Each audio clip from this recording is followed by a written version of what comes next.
শ্যামলীকে অপমান করায় অনিকেতকে উচিত শাস্তি দিল সূর্য। সম্পূর্ণ জানতে ভিডিওটিতে একটি লাইক করে প্রথম থেকেই দেখতে থাকো। গল্পের শুরুতেই দেখা যায় অনিকেতকে ডাকাডাকি করতে থাকে সূর্য। ফ্ল্যাটে ঢুকে অনিকেতের ঘরে এইভাবে অহনাকে দেখবে সেটা তো ভাবতেই পারেনি শ্যামলী। শ্যামলী তখন বলে, বড়বাবু যখন স্যারকে ডাকছে তখন তোমার এত আপত্তি কেন? একদম বেশি কথা বলবে না অহনা, তাহলে কিন্তু খুব খারাপ হয়ে যাবে। অহনা তখন বলে, তুমি কি সবসময় এরকমভাবে জবরদস্তি করে যাবে নাকি? এর মধ্যে অনিকেত এসে বলে, কি হয়েছে কি বাবা, তুমি এত চেঁচামেচি করছো কেন? সূর্য তখন বলে, চেঁচামেচি করার মতন কারণ থাকলে চেঁচামেচি তো করতেই হবে বাবা। তুমি যে অন্যায় করেছো তার শাস্তি তো তোমাকেই পেতে হবে। এই যে এই মেয়েটা এখানে কি করছে? আর তখনই অনিকেত বলে, ও এখানে এসেছে। এরপর শ্যামলী বলে, আমরাও তো জানতে চাইছি, কিন্তু বড়বাবু আপনি সবার আগে এই মেয়েটাকে প্রশ্ন করুন, ও এখানে কি করছে? আপনি তো ওকে বলেছিলেন যে ওই ফ্ল্যাটে আপনি দিয়ে আসবেন, তারপরেও এই মেয়েটা এখানে কি করতে এলো? আমি তো সেটাই বুঝতে পারছি না। এর মধ্যেই সূর্য বলে, অনি তুই আর কতটা পরিবর্তন হবি বলতো? কেন বুঝতে পারছিস না যেটা হচ্ছে সেটা ঠিক হচ্ছে না, ভুল হচ্ছে? অনি তখন বলে, কি ভুল হচ্ছে? আমি তো বুঝতে পারছি না। ভুল তো করছে শ্যামলী, একের পর এক ভুল করেই চলেছে। শ্যামলী তখন বলে, আমি ভুল করছি? আমি কি ভুল করছি বলুন আপনি, আমি কি ভুল করছি? স্যার, আপনি এই মেয়েটাকে ভরসা করে বিশ্বাস করে সব থেকে বেশি ভুল করছেন। নিজের বিপদ আপনি নিজেই ডেকে নিয়ে আসছেন। আপনি জানেন না যে কত বড় সমস্যার মধ্যে এরপরে আপনি পড়বেন। এই মেয়েটাকে আমি হাড়ে হাড়ে চিনেছি। অনিকেত তখন বলে, শাট আপ, একটা কথা বলবে না তুমি। আমি তোমার মুখ থেকে আর কোনো কথা শুনতে চাই না। সূর্য তখন বলে, এটা কিরকম ব্যবহার হলো? না, আমি বুঝতে পারছি না এটা ঠিক কেমন ব্যবহার হলো। তুমি এইভাবে শ্যামলীর সাথে কথা বলতে পারো না। তখন শ্যামলী বলে, স্যার আপনি আমার সাথে এভাবে কথা বলছেন কেন? ও কোন অধিকারে এই জায়গাটাতে এসে রয়েছে বলুন স্যার? ও কোন অধিকারে এখানে এসে রয়েছে? ওর তো কোনো অধিকার নেই এখানে আসার। তাহলে ও এখানে কেন থাকবে? এরপরেই তখনই অনিকেত বলে, কোন অধিকারে এখানে এসেছে? এই উত্তরটা আপনি জানতে চাইছেন তাই তো? এই উত্তর আমার কাছে আছে। আমি চুজ করেছিলাম অহনাকে। আপনি বললেন না যে আমি কাকে পছন্দ করব, আপনাকে না অহনাকে, তাই আমি অহনাকে বেছে নিলাম। আর এটা শোনার পর তো শ্যামলী বলে, স্যার আপনি এই কথাটা বলতে পারলেন? আপনার একবারও মনে হলো না যে আপনি অন্যায় করছেন? অনিকেত তখন বলে, কেন? আমার এরকম কেন মনে হবে? কারণ আমি যেটা করেছি সেটা ভুল কিছু করেছি বলে তো আমার মনে হয় না। আমি যেটা করেছি সেটা একদম ঠিক কাজ করেছি, কোনো কিছু ভুল করিনি। আর বাবা, তুমি ওকে নিয়ে এখানে কেন এসেছো? সূর্য তখন বলে, যদি জানতাম তুই এখানে অহনাকে নিয়ে অসভ্যতামি করছিস তাহলে আমি কখনোই আসতাম না। নোংরামোটা কোন সীমায় পৌঁছেছে সেটাই আমি এখন বোঝার চেষ্টা করলাম। তার মধ্যে অনিকেত বলে, বাবা এসব তুমি কি বলছো? তখনই শ্যামলী বলে, বড়বাবু আপনি চুপ করুন, আপনি এসবের মধ্যে ঢুকবেন না। তখন সূর্য বলে, ঢুকতে বাধ্য হচ্ছি। কেন জানো? কারণ ও তোমার মতন মেয়েকে অপমান করছে। ও সোনা আর হীরের মধ্যে তফাৎ গুলিয়ে ফেলছে। আমি বলছি, এই দেখ, এই টিফিন ক্যারিতে ও তোর জন্য রান্না করে নিয়ে এসেছে। সারা রাতে ও কিচ্ছু খায়নি, কারণ তুই খাসনি বলে। কিন্তু ও তো আর জানে না যে তুই এখানে অহনার সাথে নোংরামো করছিস। তাহলে হয়তো ও খেয়ে নিত। রাত জেগে মেয়েটা বসেছিল কখন তুই আসবি, কিন্তু আসলি না। এরপর নিজেই রান্না করে আমাকে বলল খাবারটা যেন আমি দিয়ে যাই। আর কত অপমান করবি এই মেয়েটাকে? এই মেয়েটা যে তোর জন্য, আমাদের জোড়াবাড়ির জন্য, গ্রেট বেঙ্গল ক্যাটারারের জন্য অনেক কিছু করেছে, সেটা জানিস তো? তখনই শ্যামলী বলে, স্যার আমি তো আপনার জন্য সব করেছিলাম।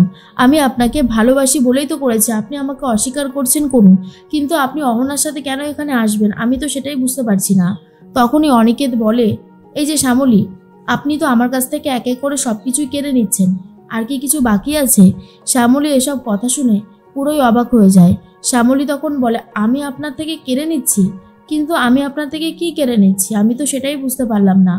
আপনি আমাকে আর কত অপমান করবেন স্যার? আমি কোনো অন্যায় করিনি। আমি যেটা করেছি সেটা আপনার ভালোর জন্য করেছিলাম। এখন যদি আপনি নিজের ভালোটা নিজে না বোঝেন তাহলে আমার আর কিচ্ছু বলবার থাকে না।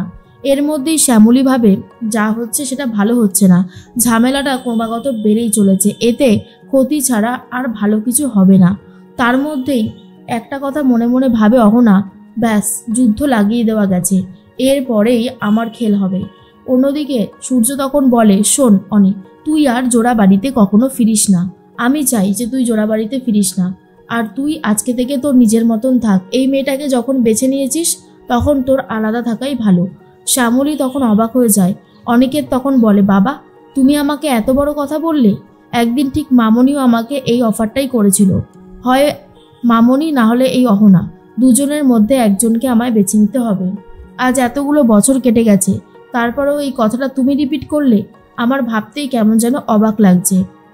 সূর্য বলে, অবাক লাগার মতন কিছু হয়নি, যা বলেছি সেটা একদম সত্যি কথাই বলেছি, ভুল তো কিছু বলিনি। আর ভুল কেনই বা বলবো? সব থেকে বড় কথা যেটা হচ্ছে সেটা ভালো হচ্ছে না। তুই শ্যামলীর মতন একটা মেয়েকে যেভাবে কথা শোনাচ্ছিস, আমার কষ্ট হচ্ছে। শ্যামলী খুবই কান্নাকাটি করতে থাকে আর অনিকেতের পা ধরে বলে, বড়বাবু রাগের মাথায় দুটো কথা বলে ফেলেছে। বাবা তো, আপনি বড়বাবুর কথায় কিছু মনে করবেন না স্যার, আপনি বাড়ি ফিরে চলুন। অনিকেতের পা ধরে খুবই কান্নাকাটি করছিল শ্যামলী, কিন্তু শ্যামলীর কোনো কথাই শুনতে চায় না অনিকেত, আর বলে, শ্যামলী আপনি হলেন যত নষ্টের গোড়া। আপনি আমার জীবনে আসার পর থেকে আমার জীবনটা তছনছ হয়ে গেছে। মার দিয়ে, ভয় দেখিয়ে যারা একে অপরকে কন্ট্রোল করার চেষ্টা করে তাদের সাথে আমি থাকি না। আশা করি আপনি আমার কথাটা বুঝতে পেরেছেন। শ্যামলী তখন বলে, স্যার আপনি আমাকে উদ্দেশ্য করে এই কথাটা বললেন তাই না? কেন ভয় দেখিয়েছি, কেন ওর সাথে রাগারাগি করেছি, সেটা যদি আপনি একবারও বোঝার চেষ্টা করতেন তাহলে হয়তো এই কথাগুলো আজকে বলতেন না। কিন্তু আপনি বলেছেন তো আমি আর কিছু বলছি না। তবে একটা কথা মনে রাখবেন, বাবা আর আমরা দুজনে কিন্তু আপনার ভালো চাই, তাই এই কথাগুলো বলেছিলাম। আপনি কিছুতেই এটা বুঝতে পারলেন না। এরপর সূর্য শ্যামলীকে বলে, শ্যামলী এখান থেকে চলো, এখানে আর থাকতে হবে না। এই রকম ছেলের সাথে ঘর সংসার করা যায় না। তুমি যতই অ্যাডজাস্ট করে নিয়ে চলার চেষ্টা করো না কেন, এই ছেলেটা বুঝবে না। চলো চলো বলে হাত ধরে টানতে টানতে নিয়ে যায়। তার মধ্যেই অনিকেত খুব ভেঙে পড়ে। অহনা তখন বলে, অনিকেত আমি বুঝতে পারছি তোমার খারাপ লাগছে, একটু নিজেকে সামলাও। শ্যামলী তো মন খারাপ করে গাড়িতে বসে আছে। সূর্য তখন বলে, আমি জানি তোমার খারাপ লাগছে, কারণ তুমি অনেকে ভালোবাসো। একটা কথা জেনে রাখবে, যেখানে মান সম্মান নেই সেখানে সম্পর্কের কোনো প্রাণ থাকতে পারে না। তুমি একজন ট্যালেন্টেড মানুষ, তুমি অনেক উপরে যাবে। দেখো, তুমি আমাদের গ্রেট বেঙ্গল ক্যাটারারকে অনেক উপরে নিয়ে যেতে পারবে। তোমার পাশে আমরা সবাই আছি। তুমি এরকমভাবে ভেঙে পড়লে কি করে হবে? তাহলে যে আমরাও সবাই ভেঙে পড়ব। এরপরেই শ্যামলী বলে, বড়বাবু আমার খুব খারাপ লাগছে, স্যার আমাকে মুখের ওপরে এই কথাগুলো বলতে পারলো? সূর্য বলে, ও এখন নিজের মধ্যে নেই, তাই যা পেরেছে তাই বলেছে, তুমি ওর কথাগুলোকে নিও না। এদিকে শ্যামলী আর বড়বাবু চলে আসার পরেই অহনা খুবই খুশি হয়ে যায় আর বলে, আমি যে এতদিন অপেক্ষা করেছি সেই মনের স্বাদটা অবশেষে পূরণ হতে চলেছে। এর থেকে ভালো আর কি হতে পারে?